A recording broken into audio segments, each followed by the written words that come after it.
Hello. Thank you for joining our MESA STEM Academic Success Center.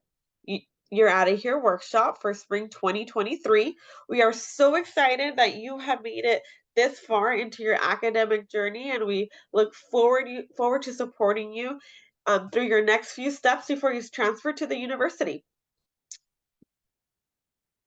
So our purpose for today, we will go over tying up some loose ends. We want to make sure that all of your to-do lists are checked off and that you have everything that you need as you move through this process. We'll talk about requesting transcripts. We'll go over getting connected with your university.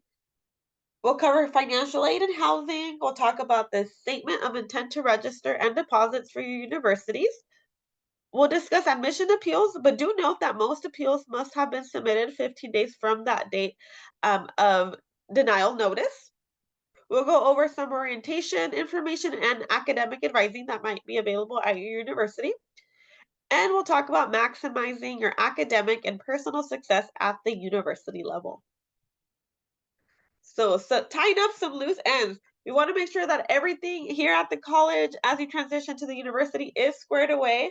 So it's really important to note that if there is new or changing information that you are updating your university campus, if there's changes in your personal information, if there's changes to your spring schedule, you want to make sure that you are communicating this with the university. You may have already seen that universities are requesting transcripts of you. So expect to submit official transcripts. So when they are requested of you, you want to make sure that you are submitting your transcripts from all colleges and universities that you have attended. This also includes official AP scores. And that's only if you have AP credit that you noted on your transfer application, okay? So if you attended another community college like Santa Barbara City or Cuesta College or any other community college or even a university prior to coming to Hancock, you've got to make sure that you also make those requests on those campuses portals so that they are submitting those transcripts on your behalf. Um, Although Hancock might already have transcripts from those previous colleges or universities that you have attended, when Hancock submits your transcripts, Hancock is only submitting your Hancock coursework. We are not sending over any other transcripts that you have sent to us, okay? So please know if you have attended other colleges or universities that you are logging into those portals and making those requests for those transcripts to be submitted. And also don't forget about your AP scores. Those scores also have to be sent over. Make sure that you're applying for general education certification. So if you're going to be completing all of your CSU or I Get C coursework, make sure that you're connecting with your counselor. So come talk to me or Christine if that is the case. So if you're going to be finishing off either at the end of spring semester or if you're taking summer classes to finish off your general ed, we want to make sure that we are completing your general education certification. And there is an application process that you have to go through, so you want to make sure that you're meeting with myself or Christine, or if you're working with another counselor, get connected with them. Okay, so requesting Allan Hancock College official transcripts. So remember, any transcripts that you're sending to the university, they do have to be official. And in order to get official transcripts from Hancock, you will log on to your AHC portal. Once you're logged on to your portal, you will want to hit this transcript box here, and you will go to order your official transcripts. Once you're in this link here, just go through the motions to complete the order. Conditional provisional admission. So the universities, when they roll out their admission offers, they do roll them out as conditional or provisional. And what that means is that that the university is expecting that you are completing all of the coursework that you said you were gonna complete, everything you put down on your application for spring semester. They're expecting you to complete that with a C or better. So you want to make sure that you're meeting all requirements to avoid having your admission rescinded, okay? Like I mentioned, it is important that you pass the remaining courses to avoid any issues with your admission decision. If you are in a position where you are faced with any accentuating circumstances, do contact the university and advocate for yourself. If you received a notice, please make sure to visit the university's webpage with the denial information. A lot of universities, most of them, if not all, they do allow you to go through the appeals process. If you are going to be going through the appeal process, you want to make sure that you are reviewing all information to determine if an appeal is possible and if you have a valid reason to appeal. Um, if you are going to be appealing, you will most likely than not have to complete an appeal letter. Make sure that you get this reviewed before you submit it. And you also want to make sure that you are submitting all required documentation by the given deadline. Okay. Um, as mentioned, if you are going to be going through an appeal because you have a valid reason, make sure that all of the documentation that's requested of you and all of the requirements that they're looking for within this appeal, that you're completing them all by their deadline. So what if you're waitlisted at the UC? All campuses except UC Merced typically offer transfers waitlist for selected majors. Offers will be extended by April with an opt-in deadline of May 15th. You will be notified of your final status at the UC by July 1st. So these are for students who opted into the waitlist. You can accept a waitlist offers from multiple campuses, but you can only accept one offer of admission. Even if you decide to accept a waitlist offer at a UC campus, you should submit a statement of intent to register at another campus to ensure that you have a place to attend in the fall. Okay? There will be a $250 SIR fee that does not transfer if you decide to choose a different campus after submitting the SIR. But just something to note, do not miss out on another offer while waiting on the wait list, okay? So it's okay to put yourself on the wait list, but make sure that you are committing to one university to ensure that you have somewhere to attend in the fall. Finances and aid. So, as you all have anticipated, transferring to the university is going to be a little bit more expensive. There's going to be more cost associated than what you experience here at Hancock as you've been going through your education. So, this is why it is so important now that you're applying for financial aid every single year, okay? Make sure that you're all submitting a FAFSA or a California Dream Act application every year by the priority filing deadline, which is March 2nd. But don't worry if you, for whatever reason, did not submit a FAFSA for this next upcoming academic year, which is a 23-24 academic year. You can still go on and submit a FAFSA or a DREAM Act, but moving forward, it's so important that you get these applications in by the March 2nd filing period. This ensures that you will get your maximum amount of aid that you're eligible by completing it by the March 2nd priority filing deadline. Make sure that you have included the school that you're going to be attending on your FAFSA or the California Dream Act.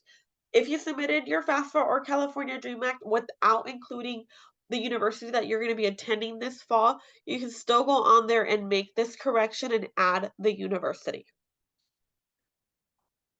As always, we encourage you to continue to search and apply for scholarships regularly. For those of you who have attended our scholarship workshops, we recommend, and you've heard us say, we recommend that you are applying for scholarships one scholarship a month just to maximize the amount of aid that you have coming in. So what I've done for you here is I provided the link to our MESA STEM scholarship toolkit where you'll find a list of various different scholarships that you may be eligible for. And as you're transitioning to living independently, moving maybe away from your parents or changing up your routine if you're still going to be living at home, but now you're commuting to a university, it is so important that you begin to create a budget for yourself and start participating in shopping for groceries and cooking if you're not already familiar with these tasks. Try to practice some independent living.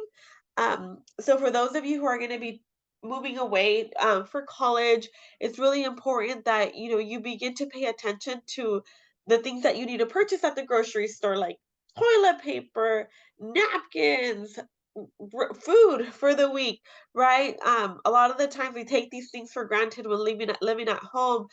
Toilet paper doesn't magically just appear in your bathroom. Somebody's out purchasing these items for you. So now that you're gonna be living independently, make sure that you're um, taking these things into account so that you know what you need to purchase for yourself as you move away to the university. And for those of you who may be commuting and not moving away, start thinking about how much gas costs, your transportation, if you're going to need more frequent oil changes in your car, if you're going to need to rotate your tires, if you're going to be commuting with a friend. So begin to think about these things to facilitate this process as you're going to be changing a little bit in your routine, attending a new campus. Alrighty, so financial aid after transfer. So financial aid and scholarships after transfer. It's really important that you know your EFC, which stands for Expected Family Contribution. And to look at this information, you can log on to your FAFSA or your California Dream Act application, and you'll be able to find the EFC on your student aid report. So, what your EFC is, it's an index number that is used to determine your eligibility for federal student financial aid. Your EFC is calculated according to a formula that is established by the federal government, and it considers your family's tax and untaxed income, assets, and benefits such as unemployment or Social Security. And the university and campuses use your EFC to determine your federal aid eligibility and financial aid award. So it's important that you know what your university's cost of attendance is going to be, because that is the total number that the university expects you will spend on college. However, keep in mind that some of those numbers you have some control over what's listed on your university's cost of attendance. For example, your books, your transportation, your room and board, all of those numbers, you can control them, right? There is certain things that you can do to maybe have a less expensive room, or maybe you're spending a little bit less money on transportation because you are carpooling with somebody. So when you look at your university's cost of attendance, you will notice that there is certain things that you can change a little, and there's going to be things like your tuition cost. The tuition cost is fixed; you can't change that. So just think about that when you're looking at the total cost of attendance, because a lot of the times those numbers can be a little daunting to see such high costs. But the university is including everything on that cost of attendance estimator. So what financial aid does is that they take your cost of attendance and they subtract it from your EFC, and that is equal to your financial need, and that determines how much aid will be offered to you. Aid comes in forms of free aid, like grants and scholarships. It also comes in the form of a loan and work study. So, grants and scholarships are money that you do not have to pay back. Loans that are offered through the federal government in two forms. There is subsidized loans and unsubsidized loans. Subsidized loans are loans that do not accumulate interest while you are a student. And unsubsidized loans are loans that begin to accumulate interest the moment that you take out those loans. So if you are going to be pulling out loans, make sure that you're connecting with your financial aid office to get all of your questions answered. Oops. Okay, considering housing options. So start now exploring all of your options. Also, if you have children, you want to make sure that you are taking childcare into account. There is often family housing at some universities, so that can be something that you're looking into. If you have a family, you're going to be moving out of the area to a university with your family. You may want to live in the university's family housing. Um, Keep in mind that campuses and the community has various resources for students. leave on-campus housing options open. If you are considering living on campus, just my opinion, I think it's a really great option. And just something to know is that they usually do require an application process. So if you are going to be living on campus, make sure that you are visiting the housing website as soon as possible to get yourself informed in regards to what's going to be required, what the deadline is to submit your application, if you need to submit a deposit, so that you have all of that information to move forward with housing. Research the housing process, deadlines, cancellation policy, and of course, deposits. Submit on campus housing applications by the deadline. You don't want to miss out on campus housing because you missed the deadline, so make sure that you're noting deadlines. And determine monthly and semester costs for housing to build it into your personal student budget. So if you're considering living on campus, please make sure to visit the housing website for your university, and you will find the information about how much housing is going to cost for the entire year. Okay, if you're going to be living off campus housing will vary depending on what you select, and as you start having these conversations with leasing offices, make sure that you are writing down your questions so that you have all the information you need and getting your questions answered when you begin to meet with leasing offices. All right, so we definitely want to make sure that you have a successful transition to the university.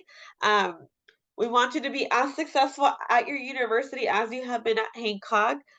So I want you to keep in mind that you have been very successful at Hancock, that you have implemented academic strategies, study skills into your daily routine to gotten where you have gotten today. So don't forget about those things. Take all the things that you have done that have worked well for you, that have helped you be successful. Take those with you to the university. Okay. And be prepared to implement um, maybe new strategies because your rhythm is going to change a little bit as you begin um, in your new environment. But do be prepared for transfer shock. Transfer shock is when students transfer to the university and they experience a bit of a dip in their GPA in their first quarter in their first term. And, this is due to, that transition process where you're trying to get adjusted and, trying to understand the environment, your surroundings, the university, and trying to get in the groove of things, right? But usually, after that first semester, students' grades rise back up and everybody does just fine. But to try to avoid transfer shock, continue to practice your time management skills, continue to implement your study time throughout the week, stay organized, stay on top of things, review your syllabi, utilize tutoring, utilize your resources, everything that you've been doing at Hancock to help yourself succeed, continue to implement those things at the university. Make sure that you're staying connected here at Hancock and there. Continue to network and build that network. Keep your mailing and email addresses current here and at your university. Check your emails and portals regularly. Become familiar with your new academic environment at your university. Keep in mind that you are transferring out of a semester system. You may be going to another semester system. You may be going into the quarter system. So, be prepared for that.